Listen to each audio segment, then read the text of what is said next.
최근에 엉뚱한 연구 발표가 있었습니다. 스탠포드 대학팀과 텍사스 오스틴 주립대학의 연구팀은 알코올 중독 상황 실험 연구를 했습니다. 학회부에 논문을 발표했는데요. 지난 30년 동안 1824명을 대상으로 하여 조사한 결과 이 같은 사실을 알아냈다. 이렇게 연구 발표를 했습니다. 조사 대상은 55세부터 65세 사이의 장년층이었습니다. 다른 게 아니라 술에 대한 겁니다. 하루에 한 잔에서 세 잔을 마시는 사람들이 술을 마시지 않은 자보다 훨씬 더 오래 살았다 하는 그런 연구 결과가 나왔습니다. 술꾼들에게는 희소식인지 모르겠지만은 폭음을 한다거나 폭탄주를 하는 사람 얘기는 아니겠지요. 적당량의 음주를 하는 자들이 더 수명이 길었다. 그 조사 결과가 발표되었습니다. 20년 기간 동안 약 70%가 사망했지만은 술을 하루에 한 잔에서 세 잔 이상 마신 사람들은 60%, 그리고 전혀 음주를 하지 않은 사람들은 40% 정도가 수명을 한 것으로 그렇게 발표가 됐습니다. 그러니까 적당량의 음주를 하면 수명이 길어진다 하는 그런 발표를 했습니다. 물론 폭음을 하고 매일 술 먹는 사람들은 아니겠죠. 그 사람들은 간이 나빠져서 일찍 죽지 않습니까? 적당량의 음주가 왜 그렇게 인간의 수명과 관계 있느냐? 이 연구 발표에 의하면 사람들의 신경계통은 적당한 이완이 필요하다 하는 그 연구 결과입니다. 그러니까 우리 사람이 말이죠, 항상 긴장 상태에서 신경을 곤두세우고 살면 그 수명이 짧을 수밖에 없다는 거예요. 그러나 주기적으로 릴렉스하고 또 이렇게 여행도 가고 또 산보도 나가고 주변을 산책하면서 신경을 이완시켜야 우리의 수명이 연장될 수 있다. 그런 연구 발표죠. 그러니까 우리가 때때로 신경을 이완해야 된다, 릴리스해야 된다 하는 것을 이분들이 연구 발표를 한 것입니다. 우리 신체 구조도 항상 긴장 관계, 텐션에 있으면은 그 수명을 다하게 된다 그 말이죠. 우리 육체적인 조건들도 일종의 그 릴렉스한 신경 이완이 필요하지만은 가장 중요한 것은 우리의 마음의 안정이겠죠. 제가 그 주변에 연세가 많은 노인네들을 유심히 이렇게 함께 하면서 지켜보니까 그 노인 어른들이 굉장히 그 불안해하는 것이 많아요. 불안해하더라고요. 더군다나 그들이 마음 상태가 불안하면 신체가 따라주지 않으니까 경련이 일어나는 걸 쉽게 눈으로 볼 수가 있었습니다. 그래서 이렇게 나이가 드시면 참 이렇게 여러 가지 걱정도 많지만은 그 불안한 증세가 몸으로 나타나는구나 하는 것을 알았어요. 아마 인생의 황금기를 지나고 이제 노년기니까 신체적으로 약하다 보니까 그 심한 그 불안감을 어떻게 육체가 안정을 조절할 수 없다는 것을 제가 많이 목격을 했습니다.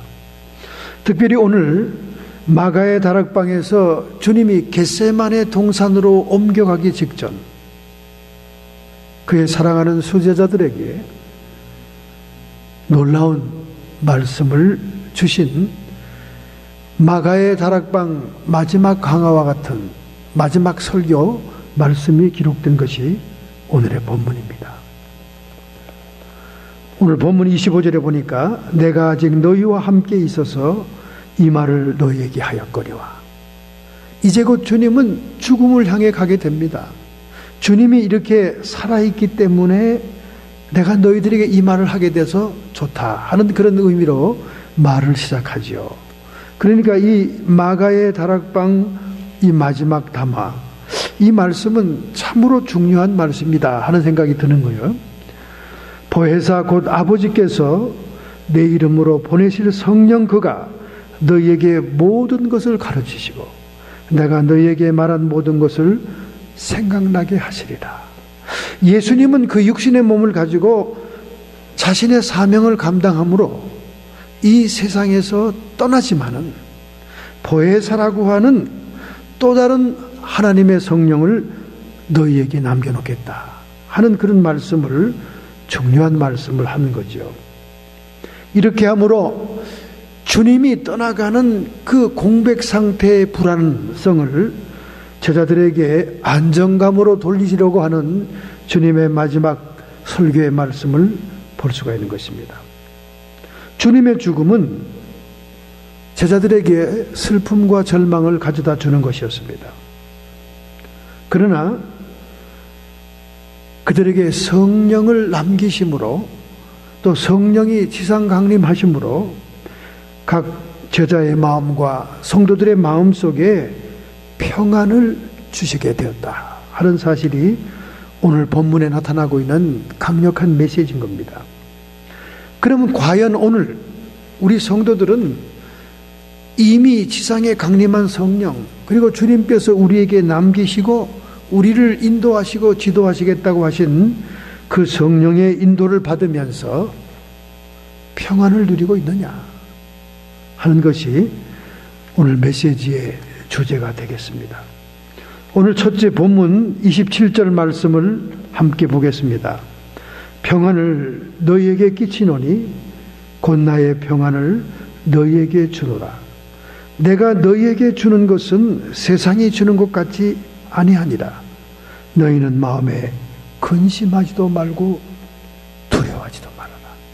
살롬, 이 평안이라는 것은 내적인 평안이 있지만은 외적인 평안도 있습니다. 외적인 환경도 우리에게 평안을 가져다 준 중요한 조건이지요. 특별히 이 지구상에서 가장 건강하고 장수한 민족이 있다면 그건 에스키모들이었습니다. 에스키모들이, 알래스카의 에스키모들이 가장 장수했어요. 그들의 외부 환경 조건이 그들을 장수할 수밖에 없겠습니다. 지독한 북극의 혹한 속에서 남자들은 땀을 뻘뻘 흘리며 사냥을 다녔고, 그렇다고 여인네들은 얼음집에서 그냥 앉아있기만 한 게 아니라 그들도 여전히 바닷가에 나와 얼음 빙하를 뚫고 낚시를 했습니다. 이렇게 추운 혹한 속에 노동을 하고 땀을 흘렸던 그들은 그 신선한 공기 속에서 얼마나 건강하고 장수를 누린지 모릅니다. 그러나 이 알래스카가 미국령이 되고 난 다음 그 수많은 알래스카의 지하 자원들이 개발되고 그 알래스카주는 지금도 주민들에게 해마다 이익금을 돌려줄 정도로 지하 자원이 풍부했습니다. 그러다 보니까 인디안족에 속하는 이 알래스카인들에게 정부에서 무상으로 아파트를 지급했습니다. 정말 아파트는 얼음집에 비교할 수 없는 온방장치가 잘 된 집이었어요. 그러나 바깥 신선한 공기보다는 못했습니다. 그들에게 드라이하고 뜨거운 공기들을 그들이 점점 신체적으로 약하게 만들었습니다. 그리고 남자들은 더 이상 땀을 뻘뻘 흘리면서 빙하를 뛰어다니며 사냥할 필요가 없게 됐어요. 그들에게 지하자원을 개발하여 돌리는 모든 생산 공장에 취직을 시켜준 겁니다. 그들은 일정한 시간, 하루 8시간 노동하며 공장에서 지나게 되었어요. 자기들이 몸소 사냥하고 낚시할 때보다 훨씬 수입이 좋았어요. 그러니까 여자들은 다른 일을 할 필요가 없게 되었어요. 육아만 하고 집에 남아있게 되었습니다. 맛있고 좋은 음식을 사 먹게 되었어요. 몸은 점점 비대해지고 그들은 남는 시간이 지루하니까 도박이 아니면 극장에 가서 앉아 있었어요. 극장에는 공기가 탁합니다. 그들은 점점 비만에 콜레스테롤에 고혈압에 당뇨에 육체적으로 체질적으로 수명이 단명되고 건강하지 못한 몸이 된 것입니다. 이런 외적인 환경도 우리에게 건강과 평안을 좌우합니다. 그러나 가장 중요한 것은 우리 마음의 평안, 내적인 평안인 것입니다. 그래서 구약성경 잠언서 3장 1, 2절에 말씀하지요. 내 아들아 나의 법을 잊어버리지 말아라. 내 마음으로 나의 법을 지켜라. 그리하면 그것이 너로 장수하게 하고 많은 해를 평탄케 하며 평강을 더하게 되리라.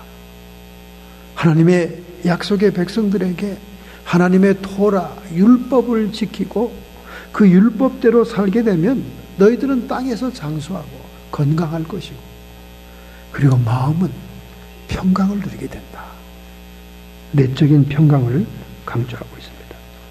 로마서 8장 5, 6절 8절에 육신을 쫓는 자들은 육신의 일을 영을 쫓는 자들은 영의 일을 생각하나니 육신의 생각은 사망이요 영의 생각은 생명과 평안이니라. 육신에 있는 자들은 하나님을 기쁘시게 할 수 없느니라. 로마서에서는 이렇게 말하고 있는 거예요. 우리가 육신의 사욕과 욕심을 쫓아 자꾸 살게 되면 결국 그것들은 우리에게 사망을 가져다 주고 끝없이 불안하게 만드는 것이지만은 우리가 영의 일을 생각하고 영을 쫓으면은 생명과 평안이 임하게 될 것이다. 우리가 육신에 있는 한 하나님을 결코 기쁘게 할 수는 없다. 내적인 평화에 대한 강조를 하고 있는 것입니다. 지금은 우리가 100세 시대라고 그럽니다. 벌써 주변에 90살 넘은 분들이 굉장히 많아요. 90살 넘어도 그냥 보통 넘은 게 아니라 건강하게 살고 있습니다. 그러나 한 세기 전만 해도 80대가 가장 장수하는 나이였어요. 헨리 포드라고 하는 자동차, 미국의 대중 자동차의 아버지라고 할 수 있는 헨리 포드는 84살에 돌아가셨습니다만은 그는 그 당시의 사람으로는 아주 장수했다고 평가를 받습니다. 1867년에 63년에 태어나서 1947년에 돌아가셨죠. 에디슨 전기회사에서 근무하다가 그는 1903년에 포드 자동차를 설립하죠. 그래서 그 당시에 농부들에게 필요한 트랙터를 대량으로 생산하게 됩니다. 농산 기구를 생산함으로 인해서 자동차 회사로 발돋움하게 되죠. 그러다 그가 T형 자동차, 대중 자동차를 만들어서 오늘날의 포드와 같은 거대한 자동차 회사가 됩니다. 그의 장수 비결을 묻는 사람들에게 이렇게 대답합니다.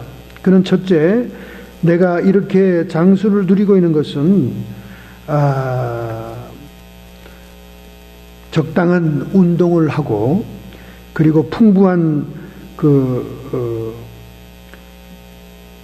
영양이 있는 음식과 그리고 신선한 공기와 햇빛을 맡으면서 그리고 무엇보다 나에게 가장 중요한 것은 예수 그리스도로 말미암은 마음의 평화다. 그렇게 얘기했습니다. 여러분, 이처럼 내적인 평화, 마음의 평화가 너무나 우리 인생에 중요한 거예요. 정말 중요합니다. 저는 지금 살면 살수록 이 내적인 평안이 얼마나 중요한가 알 수 있어요. 여러분도 이미 경험했을 거예요. 자식들을 통해서나 직장을 통해서나 사업장을 통해서나 주변의 많은 일들을 통해서 근심, 걱정, 불안한 것들, 이런 것들이 다가오면 정말 안절부절 못합니다. 그래서 우리에게 신앙이 필요하구나, 그래서 우리에게 믿음이 필요하구나. 그래서 하나님이 우리를 도우시는 것이 필요하구나. 이렇게 느낄 때가 많이 있어요. 세상 사람들을 통해서는 평안을 못 느낍니다. 세상 사람들의 위로를 통해서는 평안이 안 와요. 그런데 하나님께 나와서 간절히 근심과 염려를 기도하게 되면 왠지 모르는 하나님이 주시는 평안이 오지요. 세상이 모르는 평안이 옵니다. 이런 내적인 평안을 계속적으로 우리가 경험하다 보니까 이 인생살이에 있어서 이 평안이라는 것이 너무나 중요하다. 사실로 느끼지 않습니까, 여러분? 그죠? 사실로 느낍니다. 그러므로 우리 주님께서 우리에게 주시는 평안, 살롬은 우리의 환경의 지배를 받는 것이 아니라 도리어 우리의 환경의 변화를 주는 것입니다. 오늘 여러분과 저에게 예수님께서 선포한 세상이 주지 못하는 평안이 여러분의 생애를 끌어가기를 간절히 소원합니다. 할렐루야. 내적인 평안이 중요해요. 내적인 평안. 그래서 이 기도해 본 사람들은 이 평안 때문에 기도를 자꾸 할 수밖에 없는 거예요. 왠지 생각에 사로잡혀 있고 왠지 외부 환경을 생각하면 불안이 밀려옵니다. 사람은 참 불안한 존재예요. 철학자 말을 인용하지 않아도, 키에르 케고로의 말을 인용하지 않아도 불안한 존재입니다. 그런데 전능하신 하나님, 엘사다의 하나님께 나와 겸비하게 기도하면요, 어디서 오는지 모르는 평안이 막 쫙 몰려오죠. 막 내부에서 평안이 솟아오릅니다. 그래서 우리가 이 맛으로 기도하는구나. 이 맛으로 기도하는구나. 여러분, 내적인 살롬, 내적인 평안이 임하시길 바랍니다. 평안을 너희에게 끼치노니 곧 나의 평안을 너희에게 주노라. 내가 너희에게 주는 것은 세상이 주는 것 같지 아니하니라. 너희는 마음에 근심하지도 말고 두려워하지도 말아라. 여러분이 어떤 일을 계획하고 있습니까? 어떤 걱정스러운 일들이 앞으로 다가오고 있습니까? 우리 주님께 자꾸 넘겨야 돼요. 자꾸 맡겨야 돼요. 그래서 주님께서 말씀했잖아요. 내일 일은 내일 근심해. 내일 일은 내일 생각하라는 거예요. 너무 한꺼번에 인생의 모든 플랜을 가지고 생각하면 못하는 겁니다, 여러분. 저도 이 미국 대학원에서 공부하러 들어갈 때요, 처음에 공부할 생각을 하고 졸업할 생각을 하니까 엄두가 나지는 않더라고. 우선 토플 보는 시험부터 부담스럽고요. 또 그 대학에서 요구하는 점수 같은 얼마나 부담스러운지 몰라요. 막 이런저런 걱정, 이 나이에 어떻게 점수를 안 됩니다. 그러나 코앞에 닥친 거 스텝 바이 스텝으로 하나하나 해결해 나가니까 결국은 졸업까지 하기도 받게 되더라고요. 여러분, 졸업할 때까지 얼마나 많은 돈이 들어갔겠습니까? 그 돈을 입학하기 직전에 다 계산하고 앉아 있으면요, 엄두가 안 납니다. 들어갈 생각을 못 합니다. 그러나 졸업하고 나니까 어떻게 그 많은 돈을 다 해결했지? 제가 간증을 안 했지만은 어떤 때는요, 전혀 모르는 사람한테 편지가 날아와요. 난 아주 기적 같은 얘기를 체험을 많이 했습니다. 저는 간증에서, 미국 사람들 간증 또는 이런 특별한 간증에서나 은혜 받았지 저한테 그런 일이 일어날 줄은 몰랐어요. 마지막 졸업을 남겨놨는데 2,500불이 필요하더라고. 2,500불. 근데 2,500불이 어디서 납니까? 어디서 나요? 예? 근데 하나님께 기도했습니다. 하나님, 오늘까지 등록금을 내고 공부를 하게 한 건 주님 아니십니까? 근데 이제 마지막 졸업을 남겨놓고 이 돈 없으면 졸업 못하고 학위도 못 받는데 여기서 끝내요? 어떻게 해요, 하나님? 놀랍죠? 학교에서 마지막 독촉이 왔습니다. 내일까지 안 내시면 올해는 그냥 넘어가야 됩니다. 졸업 명단에 들어가지 못합니다. 근데 기적은 일어나더라고요. 절망스러운 모습으로 그날도 신문을 보기 위해서 우체통을 털커덕 열었는데 거기 무슨 편지가 하나 딱 날라왔어요. 전혀 저는 모르는 사람입니다. 아무리 내 인생의 일기장을 들춰봐도 알지도 못하는 사람인데 거기에 책이 딱 마지막 돈이 적혀서 왔더라고요.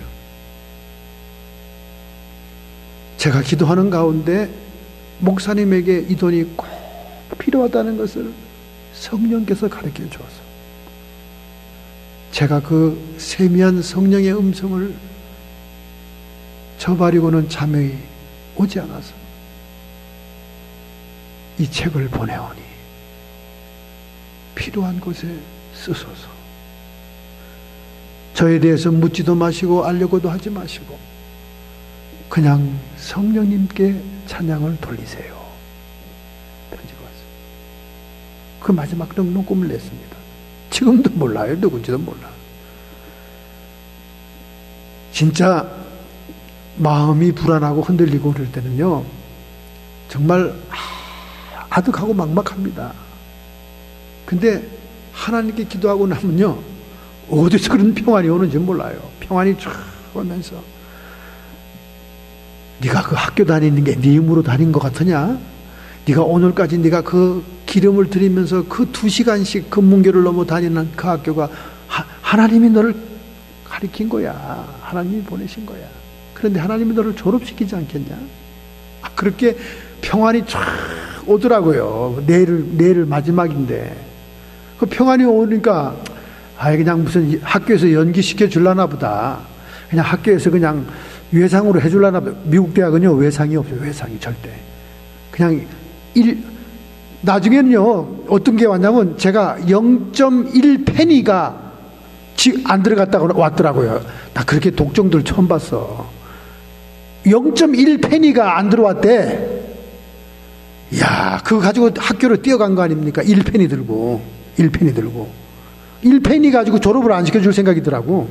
그래서 1페니 들고 마지막에 뛰어가서 저 회계한테 지급하니까 마지막 영수증을 끊어주더라니까. 자기들이 계산을 잘못 해놓고 그게 또 날라오더라니까. 참 하여간 무서운 데예요. 하여간 돈은 철저합니다. 자본주의 국가라서. 그래서 여러분 이 평안이 얼마나 귀한지 제가 압니다. 여러분 평안해야 건강도 할 뿐 아니라 응답을 받습니다. 일이 성사가 돼요.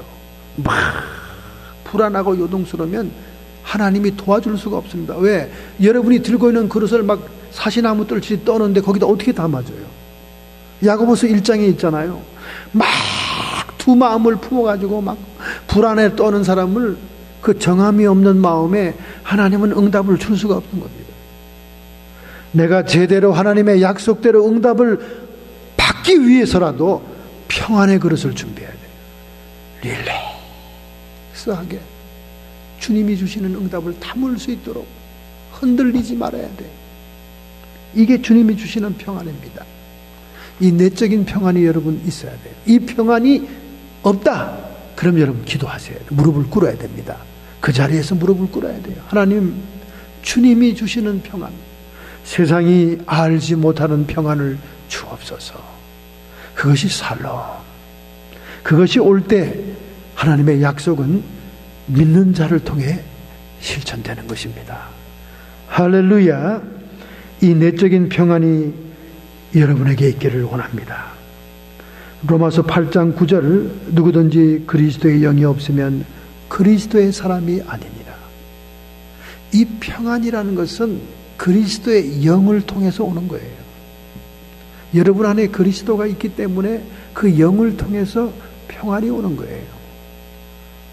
그리스도의 영이 있어야 되는 것입니다. 바로 그것이 오늘 본문에 보혜사 성령을 소개한 다음 평안을 얘기하고 있다는 거예요. 그러니까 보혜사 성령님과 평안은 이꼬로 밀접한 관계가 있다는 거예요. 오늘 여러분에게 그리스도의 영이 없으면 그리스도의 사람이 아닌 것입니다. 두 번째 한번 보겠습니다. 두 번째 28절의 말씀, 내가 갔다가 너희에게 온다는 말을 너희가 들었나니 나를 사랑하였다면 나의 아버지께로 감을 기뻐하였으리라. 아버지는 나보다 크심이니라. 우리 주님이 하나님께 간다는 말을, 사라진다는 말을 통해 얼마나 불안하고 근심이 됐겠습니까? 그런데 그 간다는 것이 오히려 기뻐해야 된다 그 말입니다. 너희들이 내가 가는 것이 기쁘다. 내가 가야 보혜사 성령님이 오시는데 그것은 나보다 크신 하나님께서 보내신 분이다. 보혜사, 헬라 말로는 파라클레토스, 영어로는 에드보케이트. 에드보케이트는 위로자, 가르치는 사람, 변호자, 특별히 변호사들을 얘기할 때 에드보케이트라고 많이 말합니다. 예전에 에드보케이트라는 영화가 있었죠. 아주 희한한 영화가 있습니다. 그런 영화도 있었는데, 이 변호사로 얘기하는 이 보혜사, 그런데 이 파라클레토스라는 이 보혜사라는 이 그리스 원어가 생길 때의 배경은 어떤 배경이냐? 영업적으로, 상업적으로 고용되는 변호사를 얘기하는 게 아닙니다. 지금은 자본주의 나라라서 돈만 쓰면 돈 있는 대로 변호가 됩니다. 예전에 그 유명한 럭비 선수 돈으로 행줄이 돼가지고 풀려났었잖아요. 살인 혐의가 있었지만은 돈으로 변호사들이 얼마든지 만들어낼 수 있어요. 법정 판결을. 그런 그 상업적인 변호사를 얘기하는 게 아닙니다. 이 파라클레토스라는 말이 생길 그 그리스 시대는 변호하는 사람들이 다 자기 친구들이에요. 자기 친구들이 증인을 쓰고 변호를 합니다. 그러니까 직업적인 변호사가 아니고 자기와 평생을 함께했던 우정이 있는 친구들이 변호한다고 말이에요. 그들은 무슨 손해가 나거나 물질적인 혜택이 없거나 이해관계에 상관없이 희생적으로 자기의 친구를 위하여 그리스의 법정에서 변호했다는 거예요. 그런 사심없는 친구와 같은 변호자의 입장, 그것이 파라클레토스, 보혜사라는 의미예요. 헬퍼, 카운셀러, 이런 의미인데, 여러분, 성령은 정말로 여러분과 함께 있는 것입니다. 믿으심이라면 합시다. 우리 조카, 유명한 조카 목사님, 한국에서 아주 최고로 날리는 목사님인데, 그 목사님이 칼럼에 이런 말을 썼더라고요. 계속 어떤 부인이 자기를 괴롭힌다는 거예요. 자기를 스토커하는 것처럼 괴롭힌다는 거예요. 뭐냐? 도대체 목사님, 내가 성령과 함께 있다는 것을 어떻게 알 수 있습니까? 목사님, 좀 저에게 이런 확신을 가질 수 있는 말씀을 주세요. 이렇게 자꾸 자기를 구창게 구는 사람이 있었다는 거예요. 그래서 자기도 고민을 했다는 거예요. 도대체 이런 사람들에게 어떻게 답변을 해줘야 되나? 도대체 성령을 어떻게 내가 확인할 수 있습니까? 목사님은 뭐 성령과 대화하신다는데, 성령이 인도하는 대로 산다는데, 도대체 성령이 어떻게 인도합니까? 나 좀 가르쳐 주세요. 성경 공부 좀 가르쳐 주세요. 이렇게 자꾸 괴롭히더라는 거예요. 그래서 자기가 고민하면서 기도하다가 그에게 답변했다는 겁니다. 답변 하나로 끝났다는 겁니다. 지금 자매님이 그토록 성령의 인도를 받고 싶어하는 마음, 자매님이 지금 성령이 어떻게 음성을 주시고 어떻게 우리를 지도하시는지 알고자 하는 그 열정, 그 어디서 생겼습니까? 그렇게 질문했다는 거예요. 글쎄요, 그러더래요. 그것이 바로 성령이 있다는 증명입니다. 답이 됐다는 거예요. 할렐루야. 놀렐루야 아닙니까? 그죠? 그렇게 영적인 말씀, 성령의 지도와 인도에 갈급한 마음에 성령이 함께하고 있다는 거예요. 이미 성령이 함께하고. 여러분이 돈 버는 방법에 대해서 목사님에게 물어봤습니까? 여러분이 친구 잘 새기는 법에 대해서 목사님께 물어봤어요? 여러분이 어떻게 하면 내가 갯돈을 떼지 않고 끝까지 잘 이 갯돈을 보호할지 그 비결에 대해서 목사님에게 물어본 거 아니잖아요. 지금 이 자매님이 끈질기게 목사님을 피곤하게 했지만은 물어본 게 뭡니까? 성령의 인도를 받고 있습니다. 성령이 어떻게 우리에게 음성을 주십니까? 성령의 지도는 어떻게 오십니까? 이 성령에 대해서, 영적인 일에 대해서 갈급한 그 자체가 이미 성령의 지도를 받고 있다는 겁니다.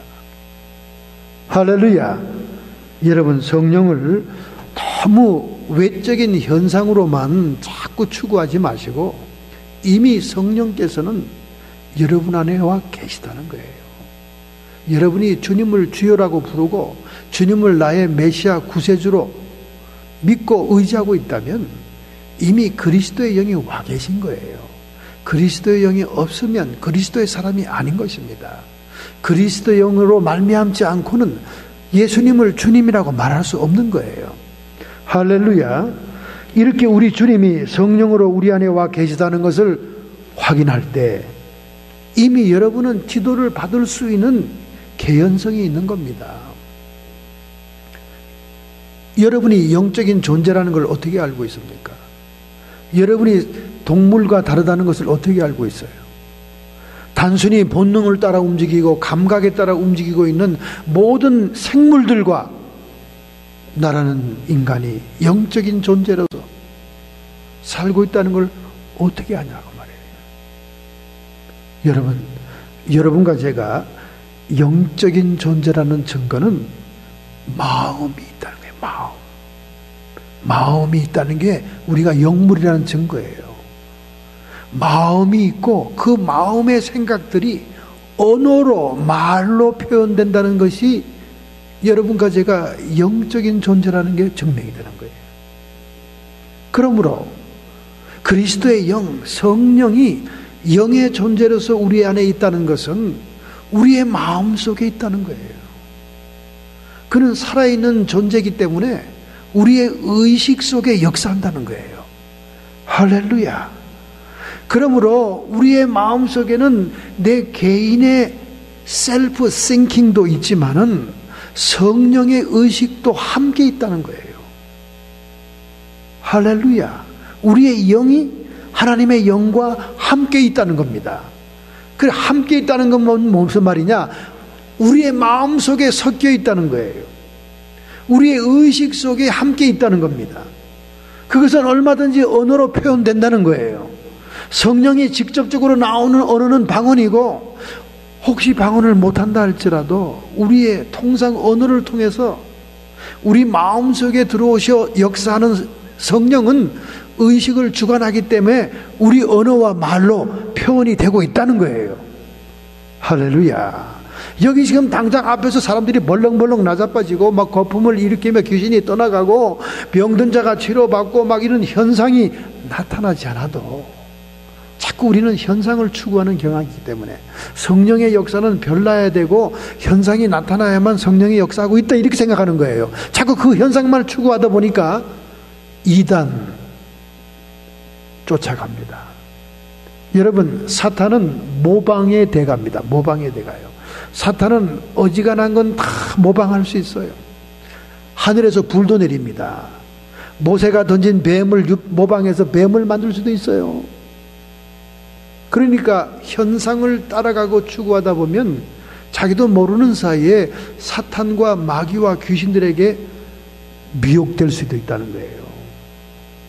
가족같이 지나는 좋은 사람들이 저 멀리 살고 있습니다. 그분이 항상 저를 만나면 그러죠. 아유, 목사님 교회가 좀 가까우면 가겠는데요. 근데 산호세 먼 데까지도 가더라고. 왜 그러냐 했더니 거기 별난 일이 막 일어나는 거예요. 막 귀신들이 쫓아나가고 막 기적 같은 역사가 막 일어나는 거예요. 그러니까 거긴 가는 거예요. 거기는 막 2시간, 1시간만 하고 막 차 타고 가는 거예요. 그러니까 저한테 얘기한 건 다 거짓말이야. 아유, 목사님, 그냥 가까우면 꼭 나가야 되는데 제가 가족 같아가지고. 그 말만 들고 저는 감동했는데 가만 보니까 그게 아니야. 그 산호세 기도 처소에 뭐 교회 건물도 아니고 창고로 만든 건물에 막 간다는 거예요. 제가 하도 안타까우니까 그분이 거기 저를 조인시켜 주려고 그렇게 애를 썼는데 사모하고 저하고 얼마나 기도를 많이 한지 몰라요. 하나님, 정말 좋은 기회입니다. 우리가 밑질고 손해볼 게 어디 있습니까? 설교자로 세우시겠다는데 함께 동력해달라는데 하나님 가고 싶습니다. 갈까요? 사모도 저도 계속적으로 하나님이 보여주는 응답이 뭐냐?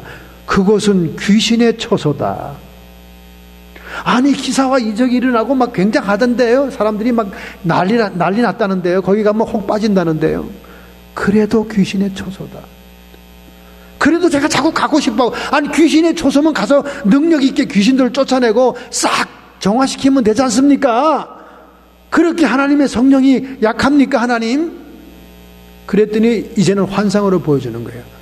제가 문 열고 딱 들어서서 강단에 섰는데 거기 위에 천장이 탁 깨지더니 거기서 벌레가 막 확 떨어지면서 낯가리처럼 쌓이는 거예요. 그 예배실 안에가 완전히 벌레, 더러운 구데기 벌레들 막 버글버글한 거예요. 이것을 보여주는데 가요? 아이고 하나님 용서 바랍니다. 제가 미련합니다. 그저 눈에 보이는 사람들 좋은 현상들만 보고 가려고 그랬습니다. 하나님이 그토록 가지 말라고 하니 가증스러운 귀신의 초서로 하니 안 가겠나이다. 그리고 안 간 거예요 여러분. 그리고 안 간 거예요. 그러나 그 멀리서 거길 가잖아요. 나타나는 현상 때문에 분별도 못하고 정말로 성령이 인도하고 기도하고 작정해서 하나님께 물어본다면 가르쳐 줄 것을 분별 없이 그냥 뭐 소리만 지르면 막 벌레덩 나서 빠지고 귀신이 떠나고 아유 굉장해요.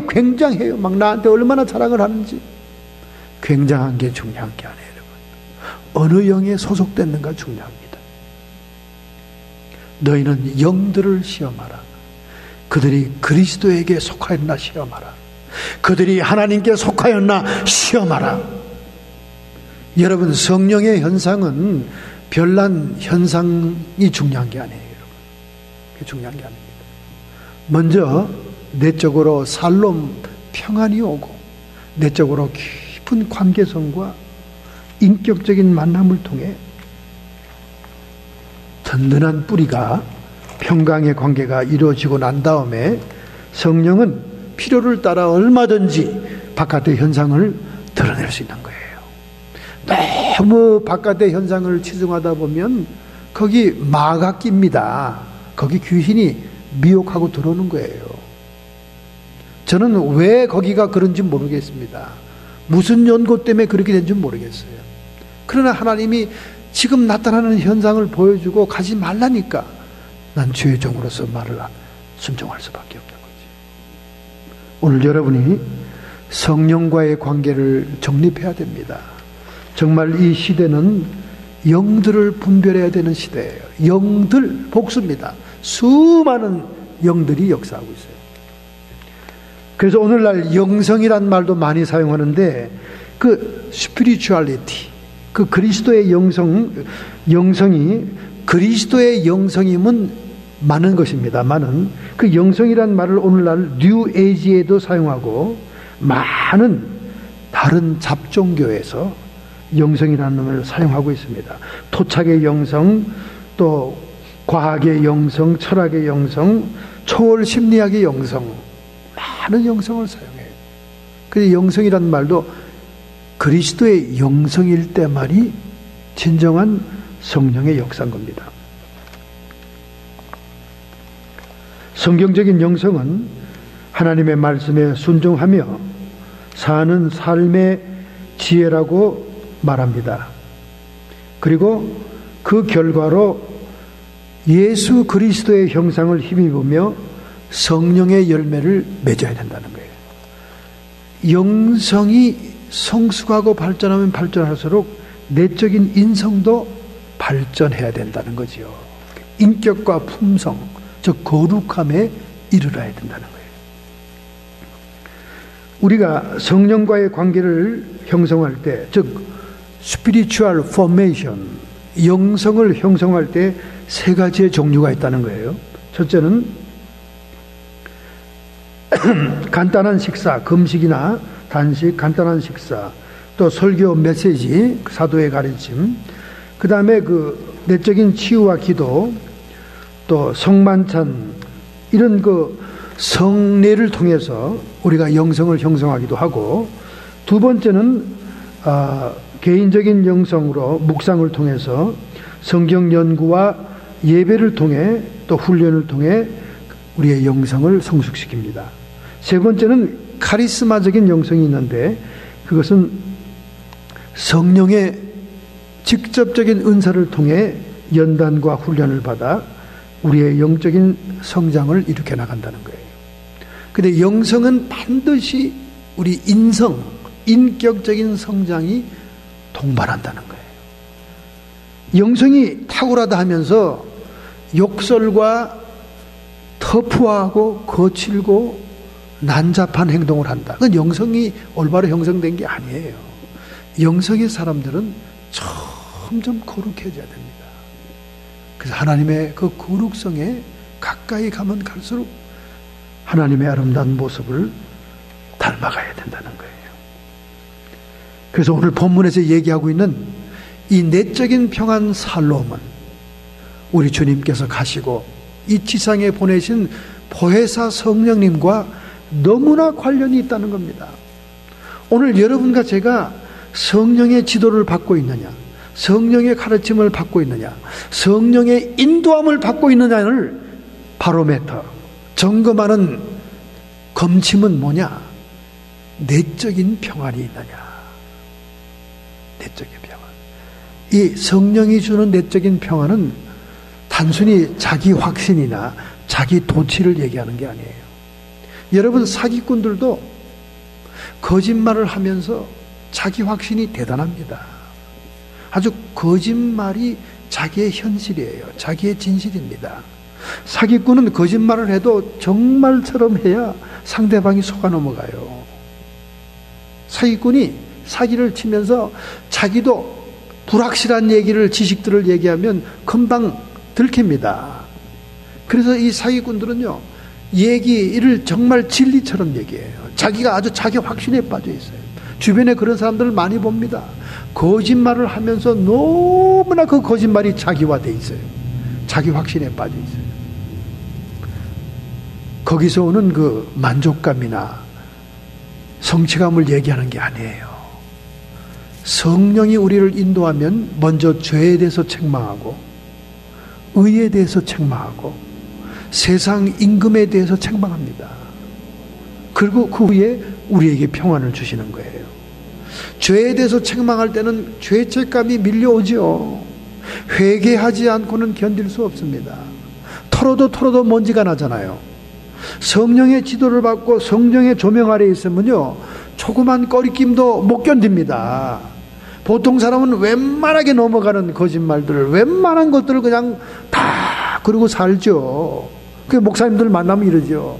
황 목사, 물이 너무 맑으면 물고기가 못 살아. 적당히 탁해야지. 이렇게 충고하는 선배들이 많았어요. 그래서 주변에 그런 사람들이 수도 없이 많습니다. 하나님의 정의를 선포하고 하나님의 메시지를 있는 그대로 선포하면 왕따 소외당합니다. 이 신구약 성경에 나오는 선지자들처럼 행동했다가는 이 사회에 발을 못 붙여. 형제간에도 마찬가지예요. 분명히 하나님께서 회개할 죄를 저에게 가르쳐 주시고 회개를 하지 않으면 이렇게 된다고 선포해서 저는 하나님 주신 그대로 선포를 했더니 일가 친척 지간의 의를 끊자고 그럽니다. 회개하기는커녕 돌팔매를 저한테 더하더라고요. 더 구체적인 얘기를 하면 여러분도 다 알게 되고 세상 망신, 동네 망신이니까 더 이상 말을 못하겠습니다만은 하나님이 보여준 대로, 하나님이 선포한 대로 그대로 선포했더니 아주 죽이겠다고 달려들더라고요. 그리고 저를 완전히 소외시켜요. 저를 완전 미친놈으로 만들어버려요. 그러니까 물이 적당히 탁해야지 물고기가 살지, 물이 너무 맑으면 못 살아요. 이게 지금 현재 사역자들이 말씀의 사역을 하면서 한다는 소리가 그겁니다. 죄가 관영했어요. 죄가 관영했어요. 죄를 덮어줘야 교회가 큽니다. 죄를 덮어줘야 부흥회도 다녀요. 죄를 덮어놔야 되는 시대가 됐어요. 그러나 성령이 왔다는 증거는 죄에 대해서 책망을 합니다. 죄에 대해서 회개하지 않고는 견딜 수가 없어요. 점점 성령의 인도를 받으면 받을수록 그 즉석에 회개하지 않으면 안 됩니다. 자동차를 타고 가다가 주님께서 책망하시면 길거리 세워놓고 회개하고 가야 돼요. 회개하고 가야 돼요. 운전을 못 하겠어요. 정말 수치스러운 일들이 많아요. 어릴 때 철없어 가지고 했던 그런 일들이 갑자기 생각이 나면서 얼마나 회개가 되는지요. 죄에 대해서 책망하는 거예요. 그 다음에 의에 대해서 책망합니다. 나는 분명히 옳다고 생각했어요. 나는 분명히 선행이라고 생각했습니다. 그런데 하나님 보시기에는 그게 의가 잘못되는 겁니다. 자기의에 self-righteousness. 너는 스스로 옳다고 하지만은 하나님 보시기에는 죄다 그 말이야. 하나님 보시기에는 의가 아니다 그 말이야. 내가 주님의 이름으로 선지자 노릇을 했습니다. 내가 주님의 이름으로 귀신을 쫓아냈습니다. 내가 주님의 이름으로 병든 자를 고치지 않았나이까? 불법을 행하는 자야.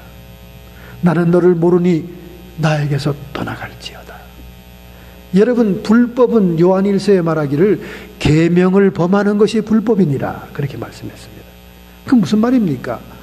토라, 하나님의 율법을 범한다는 것은 죄를 짓는다는 얘기예요. 뭐 간단하게 10계명 중에 어느 한 계명을 범하면 죄를 지은 겁니다. 그럼 불법한 사람이에요.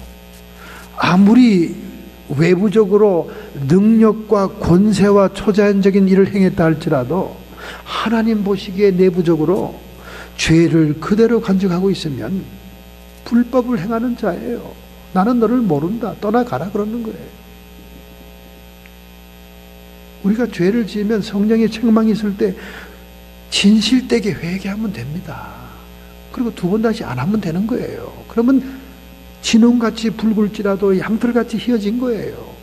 그러나 회개는 입에 담고 있으면서 계속 똑같은 죄를 범하고 있다면 그건 불법이지요.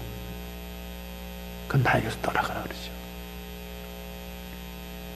얼마나 우리가 스스로 옳다고 생각하면서 하나님 앞에 범죄하는 것이 많은지 모릅니다. 여러분과 제 생각은 옳은 것 같아도 틀린 것이 많습니다. 그래서 우리가 성령의 가르침을 받아야 되는 거예요. 성령의 지도함을 받아야 되는 거예요. 성령이 오신 것은 평안으로 살롬으로 증명이 되는 것입니다. 세상이 주지 못하는 평안이 우리에게 깃드는 거예요. 여러분, 성령은 여러분과 함께 계십니다.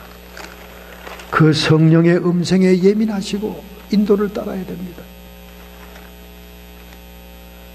얼마 전에 티벳에서 카트만두에서 큰 지진이 났기 때문에 저는 티벳 하면 생각나는 사람이 있어요. 사두 썬다싱입니다. 썬다싱은 맨발에 굳은 살이 베끼듯이 히말라야 산맥을 걸어다니면서 복음을 전도한 사람 아닙니까? 제가 일전에 산적들에게 복음을 증거한 얘기했죠. 산적들에게죠. 그 산적들이 은혜를 받고는 그 산적들이 사는 마을에 해마다 부흥에 오기를 청한 거예요. 선생님, 해마다 우리 산적들에게 좋은 말씀을 증거해 주십시오. 그래서 부흥의 약속을 했습니다. 3,800m 고원지대에 랑게이시라는 마을이었어요. 그 마을에 이제 부흥회를 가는데 이 사두 썬데싱은 이 전도자로서 이렇게 개인 전도를 많이 하다 보니까 폭발적인 말씀, 확 사람들을 감동시키고 막 이 회심하는 말씀엔 좀 약한 부분이 있거든요. 그래서 자기 동료 목사님을 초청합니다. 동료 목사님 부흥 강사 출신이거든. 여보게, 저 산적들 마을 3,800m 고지에 있는 랑켓에 가서 우리 금년에 꼭 복음을 증언하세요. 그 둘이 이제 부흥회를 가기 위해서 히말라야 산을 가고 있던 거예요. 그 깎아지는 낭떠러지 지나가는데 보니까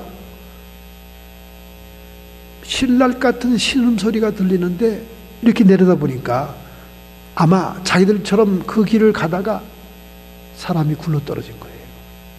골짜기 얼음덩이에 눈사람처럼 쌓여가지고 다 죽어가고 있는 거예요.